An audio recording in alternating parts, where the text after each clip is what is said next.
Di antara 32 pemain yang dipanggil ada nama Stefano Lillipali yang terakhir membela timnas Indonesia pada 2023 lalu.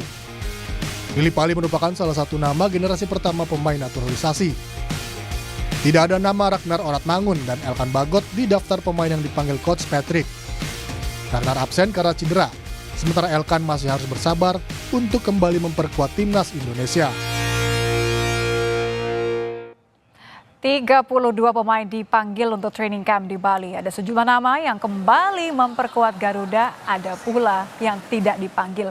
Lalu bagaimana komposisi pemain timnas yang dipersiapkan tim pelatih Patrick Kluivert? Kita akan bahas dengan pengamat sepak bola Roni Pangemanan. Bung Ropan, selamat malam. Selamat malam, Media. Ini saya yakin setelah war ticket kemarin semuanya pasti akan menanti-nanti ya. Jadi siapa-siapa saja yang akan membela Indonesia melawan Tiongkok nanti. Yang salah satu menjadi perhatian adalah nama Stefano Lillipali. Ini saya menduga-duga, kira-kira seorang Lillipali yang usianya sudah 35 tahun ya, apa yang direncanakan? Mengapa ditaruh untuk melapis Marcelino? Ya sebenarnya kan ini pemain sudah lama, masih di zaman STY juga dia sudah diambil untuk bisa bermain di nasional, tapi kemudian tidak bisa tampil, ya tidak dipanggil lagi. Tapi sekarang saya pikir syukur bahwa Patrick Kluivert sebagai pelatih kepala memanggil kembali Stefano Lillipali. Ini untuk mengisi, saya pikir, kekosongan. Dia bagus, punya visi bermain bola yang baik, ya untuk bisa mengisi posisi dari Marcelino Ferdinand di posisi, karena dia bisa bermain di flank juga dengan baik. Itu salah satu saya pikir pemikiran bahwa ya kehadiran dari Lillipali ini sangat dibutuhkan karena pengalaman dia bermain, karena dia bermain sudah lebih dari 30 caps untuk tim nasional, mungkin ada 7 gol yang dia sudah lakukan dengan 3 assist. Jadi itu yang saya pikir kehadiran dia dibutuhkan untuk pertandingan krusial tanggal 5 Juni menghadapi Cina, karena kita harus menang bermain di GBK. Saya tangkap tadi ada kata-katanya ada gol, artinya memang disiapkan ini untuk menambah keyakinan bahwa kita memang harus cetak gol ya, lewat Lillipali kita yakin. Betul, karena dia kan bukan hanya seorang pemberi assist, passing-passingnya oke, bagus, tapi dia juga seorang pencetak gol yang berbahaya. Di Borneo dia sudah buktikan itu pada musim yang lalu juga sebagai pemain Indonesia yang sangat subur dalam hal mencetak gol. Makanya saya pikir wajar kalau dia dipanggil lagi, dan banyak yang menunggu itu, menunggu kesempatan kapan Lillipali bisa balik, dan ternyata dia ada. Syukur-syukur, karena ini kan 32 pemain yang dipanggil, masih akan ada nanti untuk sampai 23. Itu regulasi. Apakah dia, pertanyaannya itu apakah dia ada sampai di 23 atau dia tersisi? Ya itu kalau menurut saya sangat disayangkan, dia harus ada di 23 sebenarnya. Tapi kembali ke pelatih Patrick Kluivert yang menentukan, tentunya begitu Nitya. Sayang sekali kalau sampai tidak masuk 23. Jadi Anda yakin sebenarnya peran seorang Lillipali ini akan memberikan suatu kontribusi yang krusial sekali ya untuk melawan Tiongkok dan juga Jepang? Iya. Karena dia kan naluri menyerang bagus, ya. Yang dibutuhkan adalah umpan-umpan, dan Ole Romani ada di depan. Itu membutuhkan passing-passing yang terukur, yang matang, dan Lillipali bisa melakukan itu dengan baik. Apalagi tapinya apa, Bung Ropan? Tapinya apa? Kalau tadi Anda melihat bahwa tetap ada kemungkinan bisa saja dia tidak masuk ke 23, tapinya tuh apa? Karena memang kami milih tetap Marcelino, atau sebenarnya ada pertimbangan tadi masih mungkin kali Lillipali bermain penuh? Untuk melawan Cina, saya pikir tenaga dia dibutuhkan. Kenapa?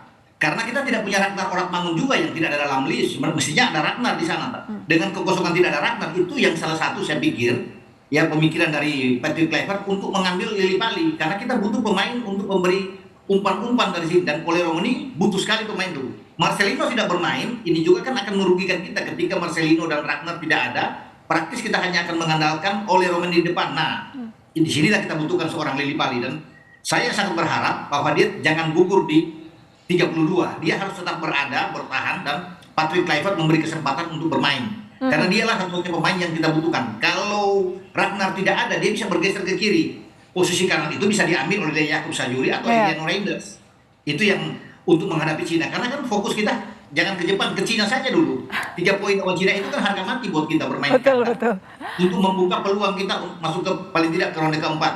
Makanya dibutuhkan tenaga seperti Lillipali, gitu.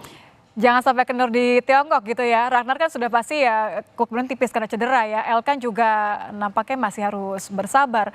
Dengan komposisi seperti ini kita melihat tadi ada kabar baik dari Nasib Palermo ya. Tapi Anda melihat artinya komposisi yang paling mungkin dari 32 masuk ke 23 itu siapa saja yang memang benar-benar diperlukan, Bung Ropan?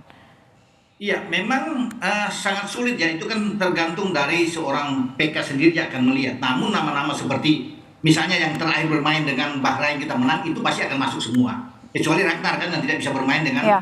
Marcelino, Martin Paes juga tidak bisa bermain. Jadi Emil Audero pasti masuk di sana. Kemudian Evan Dijk sudah sembuh. Sedikit kelegaan ya Calvin Emil Verdonk, ada ya.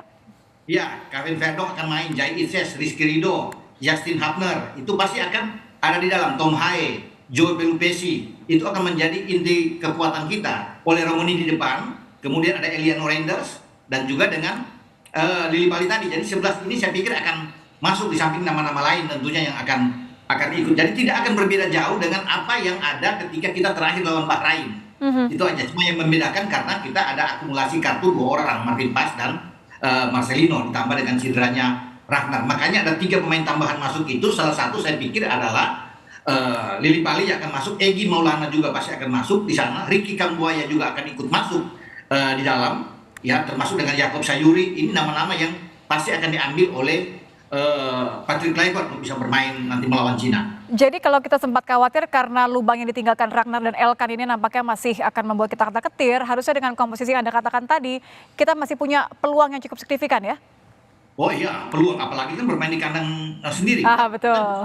Bisa mendapatkan hasil yang bagus. Jadi kita pasti menang. Saya yakin kita bisa mendapatkan 3 poin penting karena itu kan menjadi harapan semua orang ketika kita bermain di kandang dan harus menang melawan Cina. Kita bisa mendapatkan itu karena kita punya pemain-pemain yang mumpuni kan. Ya. Emil ada tambahan. Ketika di Cina kita kalah belum ada Emil Audero. Ya, oleh Romani belum ada. Joe Pelupesi belum ada. Dean James belum ada. Sekarang mereka berempat ada. Ditambah lagi dengan Lili Pali masuk, saya pikir ini akan sangat kuat buat kita gitu. Jadi kalau kita harus tetap mengakui keunggulan Tiongkok ketika leg pertama, tapi bisa kita katakan bahwa kali ini we are more than ready begitu ya. Jauh lebih berpeluang ya. Tapi Kita justru berpeluang, malah oke, tapi gimana Bung? kita berpeluang bisa menang, tetapi kan ada satu hal buat kita yang berbahaya, jangan terlalu overconfidence gitu ya. Percaya diri boleh, tetapi jangan terlalu berlebihan untuk bisa bermain. Artinya kita tetap fokus, kita yakin kita bisa memenangkan pertandingan. Dukungan penonton itu saya pikir sangat berpengaruh buat tim lawan.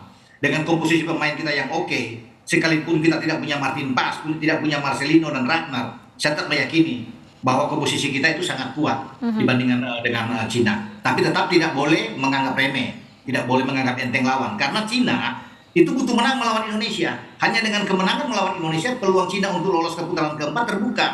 Karena setelah lawan Indonesia, mereka akan menjamu Bahrain.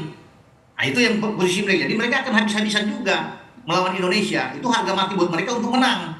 Makanya ini pertandingan yang seru memang, tapi kita diuntungkan bermain di kandang gitu Nitya. Apa yang Anda lihat evaluasi yang benar-benar tidak boleh luput kali ini? Walaupun kita semua punya all the advantage ya, kita punya tadi pemain-pemain yang kita punya Emil tadi, kita punya bermain di kandang, komposisi squad yang sebenarnya jauh lebih pas begitu ya.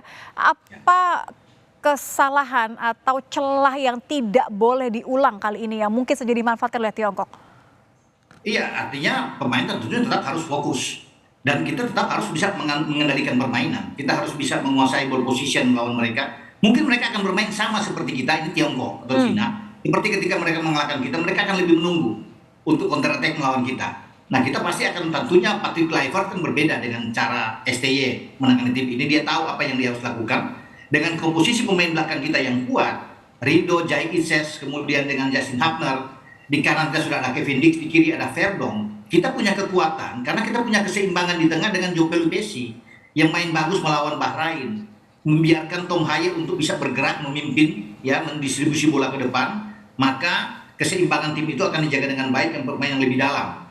Pemain Joe Pelupesi itu yang membuat saya yakin bahwa keseimbangan tim kita lebih bagus dibandingkan dengan lawan. Tapi tetap kita tidak boleh menganggap remeh. Tapi bolehlah kita berdoa ya. Jadi kalau menurut Anda Bung Ropan, berapa kita bisa angka yang bisa didapat lah? Iya, yang penting judul temanya menang. Tidak perlu dengan skornya. Ya, berapapun angkanya harus menang ya. 1-0, 2-1, ya syukur-syukur 2-0. Yang penting 3 poin. Itu kan yang paling penting buat kita. Untuk bisa memenangkan pertandingan melawan Cina, begitu.